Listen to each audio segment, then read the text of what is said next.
Control through religious institutions. One typical strategy employed by invaders to maintain control over indigenous populations was the establishment of churches as instruments of control. In addition to disseminating the colonists' ideologies, the existence of religious organizations helped to uphold and enforce their rule. John Smith's book, Imperialism, A History, claims that the colonists purposefully utilized the founding of churches to influence and control the customs and beliefs of the native populace. Colonizers were able to tighten their hold on the communities they aimed to subjugate by fusing religion and politics. This strategy emphasizes the complexity of colonial administration and the different strategies used to impose control over colonized areas, demonstrating the significant influence of religious institutions on the dynamics of colonialism.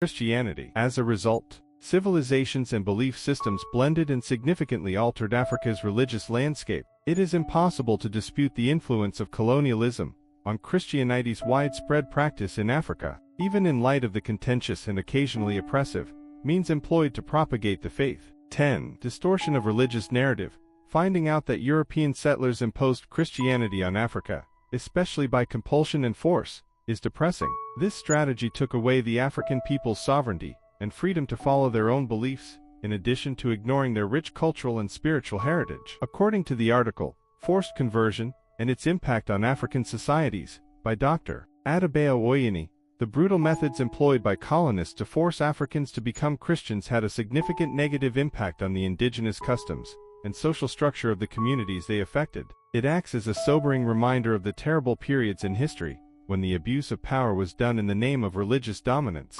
Religious tales have been distorted and used as an excuse for oppressive acts, a terrible trend brought about by colonialism in Africa. Numerous colonizers perverted religious doctrine to justify their violent deeds and stifle native beliefs. The fundamental meaning of these spiritual systems was reduced by this misuse of religion, which also aided in the establishment of foreign power structures and ideologies. In a study that was published in the Journal of African History, Drive, Onkasi Marara stated that the deliberate distortion of religious teachings was crucial to the upholding of colonial rule and the subjugation of aboriginal populations. The effects of this historical distortion serve as a sobering reminder of how important it is to comprehend and appreciate different spiritual views without taking advantage of them. 9. Control through religious institutions. One typical strategy employed by invaders to maintain control over indigenous populations was the establishment of churches as instruments of control. In addition to disseminating the colonists' ideologies, the existence of religious organizations helped to uphold and enforce their rule. John Smith's book, Imperialism, A History, claims that the colonists purposefully utilized the founding of churches to influence and control the customs and beliefs of the native populace. Colonizers were able to tighten their hold on the communities they aimed to subjugate by fusing religion and politics. This strategy emphasizes the complexity of colonial administration and the different strategies used to impose control over colonized areas, demonstrating the significant influence of religious institutions on the dynamics of colonialism. 8.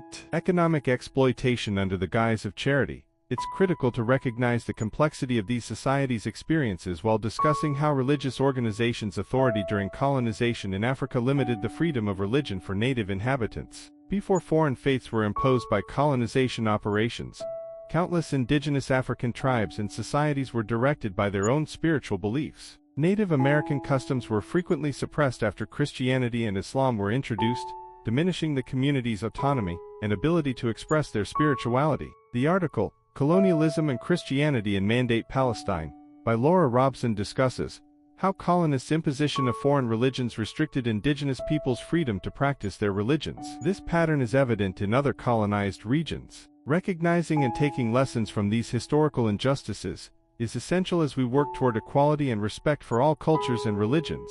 7. Cultural suppression. Cultural suppression is a deep-rooted issue that has plagued indigenous societies for centuries, serving as a bitter legacy of historical colonial rule. In the context of African nations, the deceitful imposition of Western values under the guise of salvation perpetuated a sense of oppression rather than genuine upliftment among the native populations. This insidious practice not only stripped communities of their rich cultural heritage, but also created a power dynamic that favored the colonizers. The source of this information can be traced back to historical documentation, scholarly research, and first-hand accounts from those who have experienced the lasting impact of cultural suppression firsthand. It is crucial to acknowledge and confront these injustices to pave the way for a more inclusive and respectful future. When Western cultural norms were imposed on native societies during colonial control, the gospel was portrayed as a tool of oppression rather than a means of emancipation. This phenomenon is known as cultural repression due to the adoption of a dominant Western worldview that ignored and undervalued regional practices. This strategy resulted in the erasure of indigenous traditions and beliefs. According to Linda Tuiwai-Smith's book, Decolonizing Methodologies, this historical practice has had a significant impact on indigenous people, causing intergenerational identity loss and cultural trauma. Real diversity and inclusivity can only be fostered by recognizing these historical injustices and working to restore and revitalize indigenous traditions.